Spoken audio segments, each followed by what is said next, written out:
Bonsoir, nouvelle édition du 7-8 en ce 6 novembre. Après les élections américaines, nous nous intéresserons ce soir aux élections pour la présidence de l'UMP en France. Aurore Berger, militante auprès de la Fédération des Yvelines, sera l'invitée politique du jour aux alentours de 18h30. Si vous nous suivez en direct sur TV Fil, elle nous dira aussi si elle compte se présenter dans les prochains mois à la présidence des Jeunes Populaires, à la branche des jeunes UMP. Et puis, si elle brigue également le poste de maire à Manille-les-Hameaux, élection en 2014. Pour le moment, sur ce plateau, Jean-Claude Guéhenec, bonsoir à vous. Bonsoir. Vous êtes le président de l'Union des producteurs de fruits et légumes d'Île-de-France. Aujourd'hui, l'Assemblée nationale a voté le budget de l'agriculture, plusieurs mesures de prise. Vous nous direz si ces mesures vous satisfont ou pas. Mais déjà un mot sur ce budget en diminution.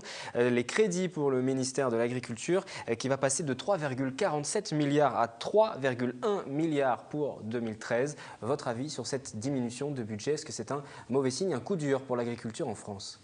C'est un coup dur pour l'agriculture en France, ça représente quand même 10%. Et je crois que c'est une somme relativement importante, surtout au niveau de l'agriculture, les années qu'on passe et en fonction des productions, les situations peuvent être différentes. Au niveau des céréales, c'est un petit peu différent, mais c'est vrai que l'ambiance générale de l'agriculture est extrêmement complexe du fait des conditions climatiques, sécheresse ou trop d'eau ou trop de gel. Budget de crise, budget difficile pour ce ministère de l'Agriculture. Vous allez revenir avec nous sur les différents détails, différentes mesures qui ont été votées cet après-midi. Valérie Auribeau, bonsoir. Pour la rédaction de TV Fil, dans une quinzaine de minutes, nous allons passer à la chronique de l'environnement. Et ce soir, nous parlerons champignons, cette saison. Absolument, cette saison. Et donc, un mycologue, un spécialiste sera avec nous, un expert de l'Association des naturalistes des Yvelines, sur ce plateau tout à l'heure pour nous parler champignons.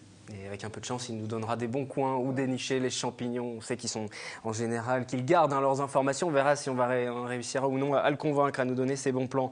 La chronique environnement, ce sera dans une quinzaine de minutes. Pour l'instant, nous passons aux titres, les sujets que nous allons retrouver au cours de cette édition, les titres en images. La compétitivité, Louis Gallois vient de remettre son rapport au gouvernement. Nous avons recueilli l'avis de chefs d'entreprise saint-quentinois, vous les entendrez tout à l'heure.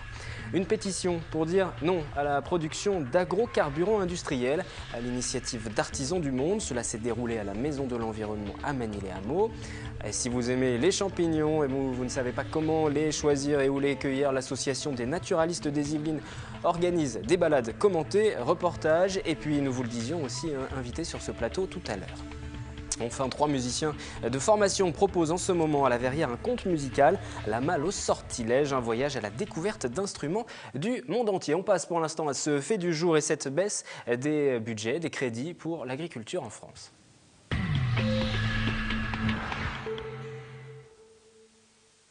Jean-Claude Guéhenec nous accompagne donc pour cette première partie du 7-8 ce soir en ce 6 novembre, président de l'Union des producteurs de fruits et légumes d'Île-de-France, maraîcher également au Mesnil-le-Roi. On va regarder un chiffre, le chiffre de cette édition pour débuter, 3%, le chiffre qui va apparaître, c'est la baisse annoncée du budget du ministère de l'Agriculture. Si l'on intègre le report de fonds de l'an dernier, puis les subventions aussi à l'enseignement agricole, ça fait environ 3%, 10% si on exclut le report de l'an dernier, et puis les subventions donc à l'enseignement agricole. Pour être très précis, Jeunes agriculteurs et Fédération nationale des syndicats d'exploitants agricoles dénoncent un budget de crise alors qu'ils attendaient plutôt un budget d'anti-crise. C'est ce que vous attendiez aussi? Vous auriez voulu un budget, des mesures prises pour relancer le secteur? Alors, aujourd'hui, le secteur, ce qui nous importe aujourd'hui, c'est sur le crédit du ministère de l'Agriculture, l'ensemble de l'agriculture. Donc, un secteur qui concerne principalement la main-d'œuvre, où là, il y a en discussion aujourd'hui sur les charges des travailleurs saisonniers.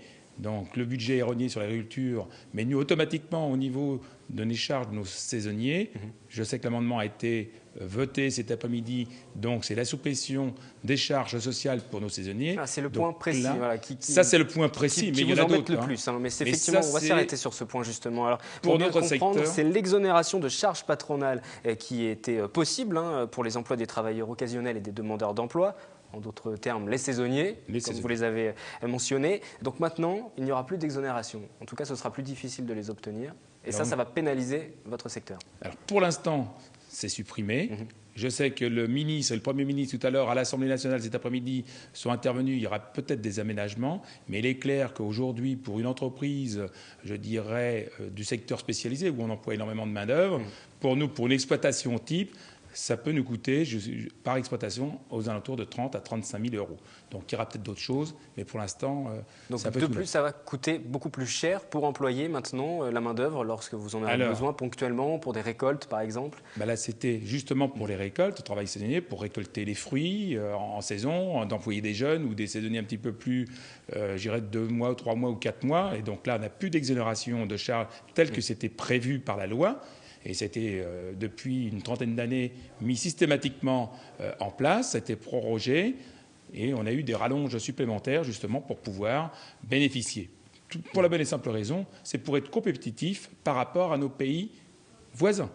Je cite simplement l'Allemagne, où eux, ils emploient de la main-d'œuvre à 6 € de l'heure. Alors vous allez me dire comment ils font dans l'Europe. Ils utilisent des contrats saisonniers de pays vraiment de l'Est à des tarifs défiant toute concurrence. Donc nous, à charge égale, on est prêt. Mais aujourd'hui, on ne peut pas lutter. Combien coûte aujourd'hui l'emploi d'un travailleur saisonnier dans une exploitation? Aujourd'hui, c'est aux alentours de 10 ou 11 en travailleurs saisonniers. 10 ou 11 10 € à 10 €. 10 € à 11 Et après, au niveau permanent, c'est aux alentours de 13 €, 13 à 14 €. Et donc là, ce coût passerait à combien maintenant avec cette suppression d'exonération? Ça va représenter combien pour un employeur? Combien d'emplois? Combien pour un employeur aujourd'hui? S'il n'y a plus d'exonération, ça va revenir minimum par salarié par mois, 500 €. D'accord. Qu'on a estimé à peu près pour la région Île-de-France. De manque à gagner. À peu près. Donc sur vos différentes Du moins une charge exploitations. supplémentaire. Et quelles conséquences ça peut avoir sur le long terme? La disparition de ces professions, tout simplement? Alors, il y a un exemple qui est très simple. C'est au niveau des vergers de l'arboriculture francilienne. Dans les Yvelines, il reste encore un peu de vergers. Mais aujourd'hui, vu les conditions climatiques qu'ils ont eues, c'est-à-dire ils ont des calamités dramatiques, le gel, ou l'année prochaine, ils ne pourront pas supporter cette augmentation de charges. C'est impossible. Donc les récoltes resteront peut-être dans les vergers, où les gens arrêteront purement et simplement. Au sein justement des différentes professions d'entreprise que vous pouvez représenter, il y a des inquiétudes fortes qui se sont manifestées. Il y a eu des mobilisations, des manifestations dès hier déjà. Dès hier, ça fait déjà depuis un certain temps, déjà depuis le mois de juillet. Hier, symboliquement, au moment où les discussions étaient en cours à l'Assemblée. Depuis le mois de juillet, personnellement, j'ai écrit à tous les députés et sénateurs, parce que c'est eux qui votent les lois, de les alerter sur la situation de l'Île-de-France. Et hier, nous avons été à l'Assemblée nationale manifester justement en apportant, je dirais, nos derniers fruits, nos derniers légumes, nos dernières fleurs, parce que nous sommes très, très, très inquiets. Ça veut dire, sinon, si on poursuit la logique, on peut s'attendre pour le consommateur à une hausse des coûts? Si vous continuez vos activités, vous allez forcément répercuter ça sur les coûts, sur les ventes derrière? Aujourd'hui, c'est impossible de répercuter sur les coûts. C'est la loi de l'offre et de la demande. Donc les coûts, ils se font. Avec la concurrence des pays étrangers, ce ne sera pas possible. Donc c'est très simple. Oui. Si je prends la salade ou l'Île-de-France, les Yvelines est un gros producteur de salade, notamment à Montesson, eh bien, les salades, qu'est-ce qu'ils vont faire? Ils ne vont pas partir de Montesson pour aller à Rungis ou aller dans les magasins de la région. Ils vont venir directement d'Allemagne sur les plateformes et les distributeurs, ils vont prendre, parce que le consommateur, même s'il veut payer un petit peu plus cher nos produits, il y aura un tel différentiel qu'ils ne pourront pas continuer à acheter nos produits. Ils achèteront au moins cher et donc les produits allemands pourront venir. C'est déjà le cas aujourd'hui pour l'asperge et la fraise. Vous nous disiez être mobilisé, avoir écrit aux députés, aux sénateurs. Vous êtes également mobilisé hier. Est-ce que vous avez eu le sentiment, en tout cas, d'avoir été un peu entendu? Il y a eu cette avancée en fin de journée avec le gouvernement qui a ouvert la porte d'aménagement sur ces suppressions d'exonération de charges. Je pense ça peut porter ses fruits, justement? Si, ça va porter ses fruits, mais c'est très très long. Bon, je doute un petit peu aujourd'hui. Je pense qu'aujourd'hui, ils ne connaissent pas bien l'agriculture. C'est à nous d'essayer, les nouveaux élus de la majorité actuelle, c'est à nous de les emmener sur le terrain, de leur faire comprendre qu'on est un secteur un petit peu différent des autres. Nous, à partir du moment qu'on est à concurrence égale avec nos pays voisins, on peut supporter les charges. Mais aujourd'hui, ce n'est pas possible. Et donc on délocalise, même contrairement à ce qu'on pourrait penser, ce n'est pas nos entreprises qui vont être délocalisées, c'est le produit qui va se délocaliser. Il y a un lobbying intense qui s'engage? De toute façon, on est parti pour un lobbying et on ne va pas lâcher l'affaire, on va continuer, on va aller jusqu'au bout parce que c'est l'avenir de nos entreprises et l'avenir aussi de la consommation. On dit manger français, manger régionaux et aujourd'hui, si je prends un produit, la fraise ou la framboise, qui s'en fait énormément dans les Yvelines, eh bien ces gens-là ne seront plus du tout compétitifs. Et donc, ça ne sera plus possible de produire ces produits-là. Qu'est-ce qu'on fera, nous, en tant que chef d'entreprise? Eh bien, on arrêtera ces cultures et ils disparaîtront. Et on verra sur l'autoroute, comme là, on le voit sur l'autoroute de l'Ouest, les vergers de Chambourcy, aujourd'hui, il n'y a pratiquement plus un verger à Chambourcy. Et c'était le berceau de la poire et de la pomme. Et aujourd'hui, il y a des maisons, il y a des friches. Et c'est ça qui risque d'arriver dans quelques années et rapidement. À très court terme, vous imaginez ça cette peut situation être, je dirais, dans les 2 années ou les 3 années qui viennent. Parce que si on nous met des charges, on demande des allègements de charges depuis plusieurs années. Il faut continuer dans ce sens-là pour pouvoir exercer et apporter aux consommateurs nos produits régionaux. Alors juste une dernière question tout de même. On parle de budget, de crise, de situation difficile en France, mais pas seulement, en Europe également. Vous répondez quoi lorsqu'on vous explique que c'est parce qu'il y a une crise qu'il faut bien faire des économies quelque part? Vous dites oui, faisons des économies, mais pas chez nous? Non, mais nous, les économies, on les a déjà fait. Comme on est sur un marché où on ne maîtrise pas du tout les cours, si on gagne, arriver à augmenter nos prix, soit sur une tête de salade, 5-6 centimes, ça nous suffit. On ne demande pas, je dirais, des sommes énormes. On est prêt à contribuer.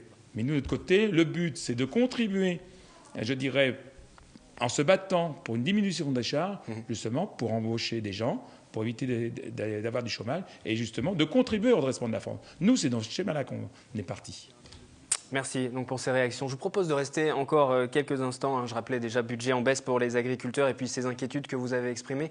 Je vous propose de rester juste quelques instants. Nous allons ouvrir une page environnement avec un reportage qui va forcément vous intéresser.